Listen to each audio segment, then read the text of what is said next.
When this is finally mine, Walter, I hope you understand there's nothing personal in it. Dale said that to me in my own dining room, in front of his mother, like he was reading a weather report.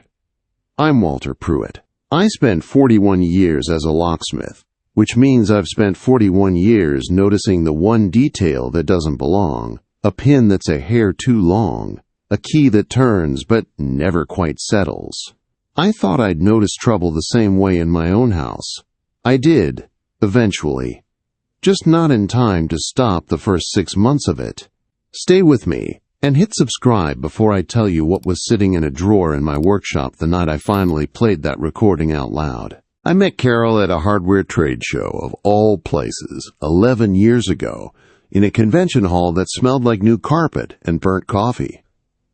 She was buying deadbolts for a rental property she managed, and I spent 20 minutes explaining pin tumbler mechanisms to a woman who clearly already understood them better than most of my customers, just to keep talking to her.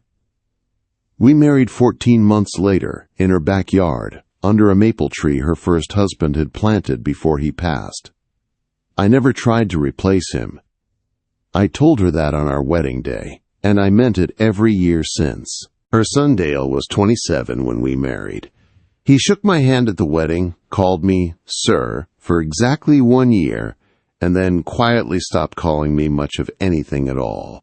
Not hostile, not at first, just distant in the specific way people are distant when they've already decided something about you and don't see the point in revising it.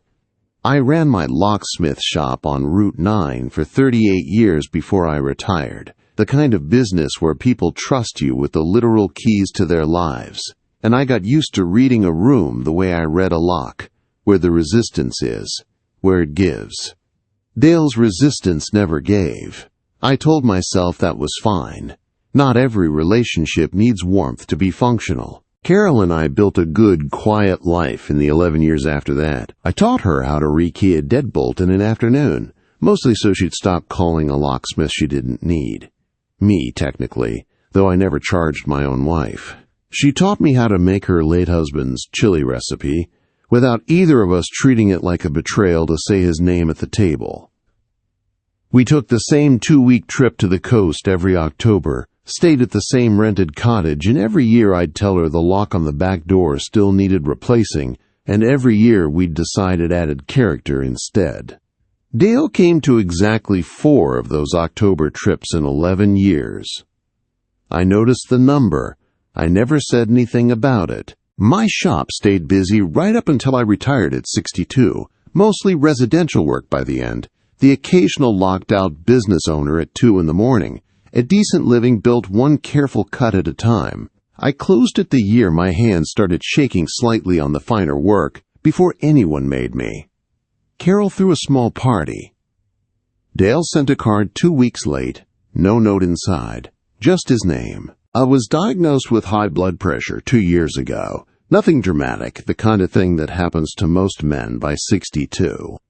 The doctor put me on a routine medication, 1 pill a day, and Carol, who has always been better at organizing anything with more than one moving part than I am, set up a weekly pill organizer on the kitchen counter, the plastic kind with a little compartment for each day. Dale started coming by more often around then, always framed as helping his mother, always volunteering to refill the organizer when Carol was busy at the community center where she volunteers 3 afternoons a week, always the same casual line. "Let me take care of that, Walter. You've got enough going on." I thought it was decent of him. For the first time in years, I thought maybe something between us was thawing. He started staying longer during those visits, too. 20 minutes turned into an hour, then 2. He'd ask about the shop, about tools, about whether I still had the old key-cutting machine in the garage even though I hadn't touched it in years. Small talk, mostly, but more of it than he'd offered me in a decade combined. Carol noticed it too, and I watched something in her relax that I hadn't realized had been tense. The particular exhaustion of a mother who spent years hoping 2 men in her life might eventually find their way to each other. The dizziness started small 4 months ago. a little unsteady standing up too fast, a little foggy by mid-afternoon some days. I mentioned it to my doctor, who adjusted the dosage slightly and told me it happens, especially as the body ages into a new medication. I believed him. I believed Dale, too, when he started gently, almost affectionately, mentioning to Carol that I seemed a little more forgetful lately, a little slower to follow conversations.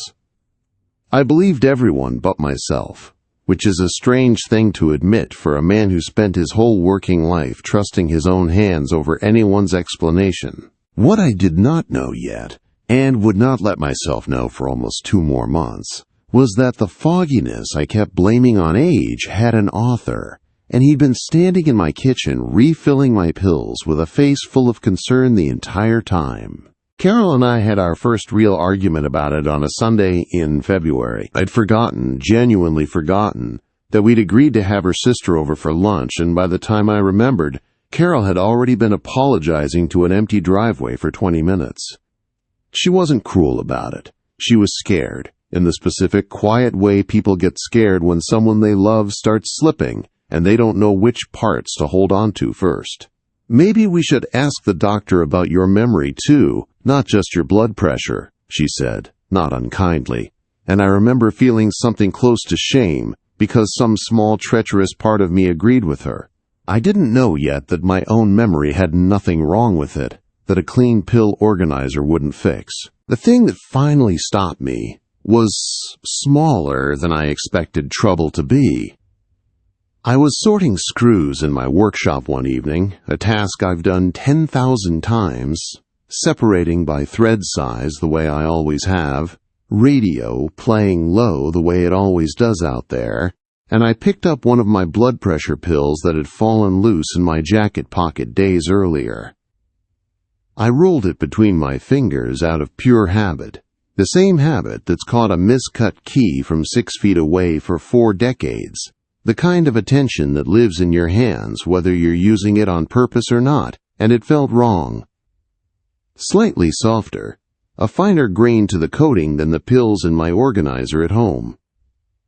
I set down the screws I was holding, and sat there for a long time under that workbench light, with that one pill in my palm, turning it over and over, feeling something click into place that I didn't want to be true. I told myself I was imagining it.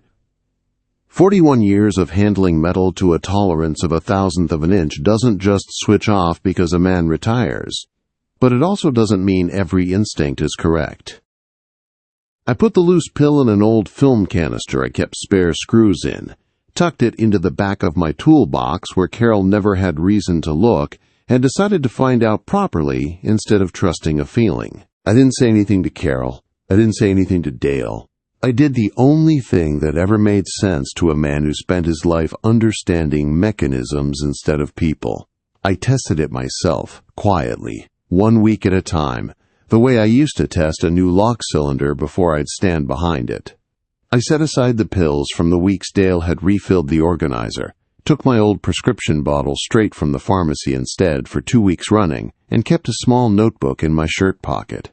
Nothing dramatic. Just 3 or 4 words a day, the same habit I'd used for decades to track a customer's complaint against what I'd actually find inside a lock.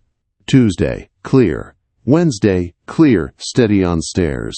By day 9, the fog had lifted almost completely, clear-headed, steady on my feet, sharp in a way I hadn't felt in months. Then I let Dale refill the organizer again the following week, said nothing, kept writing in the notebook, and by day 4 the fog was back, logged in my own handwriting like a fault I'd finally isolated in a circuit. I still had no proof anyone would believe over a devoted son's word against a 64-year-old man who'd already been quietly labeled as declining. I thought about confronting Dale directly more than once, rehearsed it even, standing at my workbench talking to a vice. Every version ended the same way in my head. His calm denial, Carol caught in the middle, and me looking exactly like the confused old man he'd already started describing. So I made a decision I'm not entirely proud of, even now. I let the confusion show a little more than it actually was. I answered questions half a beat slower than I needed to. I misplaced my keys once on purpose, in my own house, and let Carol find them for me. I let Carol and Dale believe the fog was worse than it was, because a man who isn't paying attention is a man other people stop being careful around. I bought a small digital recorder from the same hardware store where I used to sell deadbolts, the kind meant for dictating notes, small enough to sit in my shirt pocket without a shape anyone would notice. Every time Dale visited alone after that, I turned it on before he walked through the door and turned it off the moment he left, transferring anything worth keeping onto an old laptop Dale didn't know I still used competently. For 6 weeks, nothing on those recordings was worth keeping. Small talk, questions about my doctor's appointments, the occasional comment about how tired I looked. Dale was careful, and the way people are careful when they think no one's really listening anymore. And some nights I lay awake wondering if I'd built an elaborate case around nothing more than one soft pill and an old man's wounded pride. I almost gave up on the whole thing in late February, standing in the hardware store buying batteries for the recorder I'd started to think was pointless. The man behind the counter, younger than Dale, recognized me from years of coming in for my own shop supplies and asked how retirement was treating me. I told him fine, and meant it, and drove home and kept the recorder charged anyway, because some habits outlast your confidence in them. The pressure got worse in the meantime, not better. At a family dinner in March, with Carol's sister and her husband there too, Dale brought up, gently, in front of everyone, whether it might be time to add his name to the workshop's bank account, just for convenience, just in case. He'd brought a folder with him, papers already half filled out. The kind of preparation that only looks casual if you don't notice how much of it happened before anyone at that table had agreed to anything. I remember my hand shaking slightly, reaching for a pen someone had produced from somewhere. A real tremor, medication caused, not performed. And I remember Dale's face when I nearly signed something I hadn't fully read. Not triumph exactly, something closer to relief. Like a man watching a door finally start to give after leaning on it for months. Carol stopped me, not him. She said, "Not tonight. Walter's tired," in a tone that told me she'd already half decided which version of this story was true, and it wasn't mine. I drove to the hardware store alone the next morning, told Carol I needed a new furnace filter, and sat in the parking lot for 20 minutes instead, gripping the steering wheel, angrier than I'd let myself be in months. Not at Dale exactly, but at how easily 11 good years could get quietly rewritten by someone patient enough to wait me out. I went home and refilled the organizer myself that week, every compartment, while Dale was at work, and told Carol I just wanted to feel useful. The fog thinned within 4 days. I didn't tell her why I thought that mattered. I just watched and kept the recorder charged. The recording that mattered came 4 days later. On an ordinary Tuesday afternoon, Dale sitting across from me at my own kitchen table while Carol was at the pharmacy picking up my refill herself for the first time in weeks. A small scheduling accident that happened to leave the two of us alone longer than usual. He thought I was having one of my foggier days.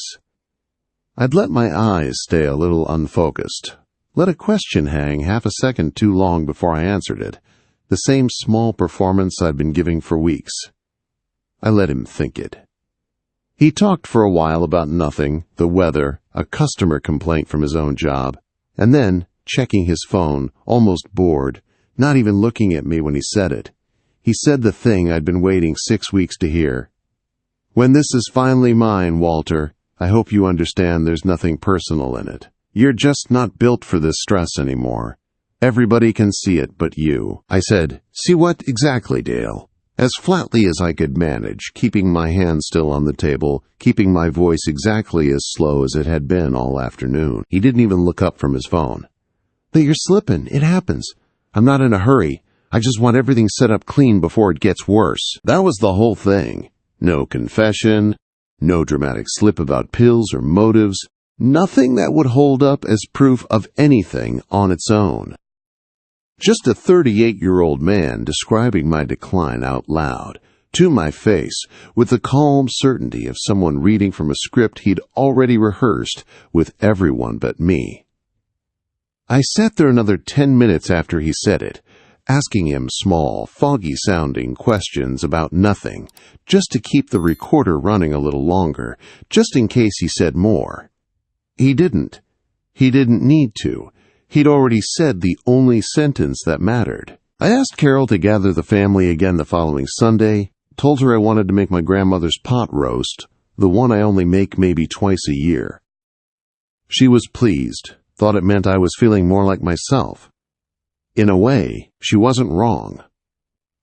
Dale came expecting the same dinner as always, sat in his usual chair, and I let the meal go on, almost to dessert before I did anything. I set the recorder on the table between the serving dishes, next to the gravy boat that had been Carol's mother's, and I didn't say a word first. I just pressed play.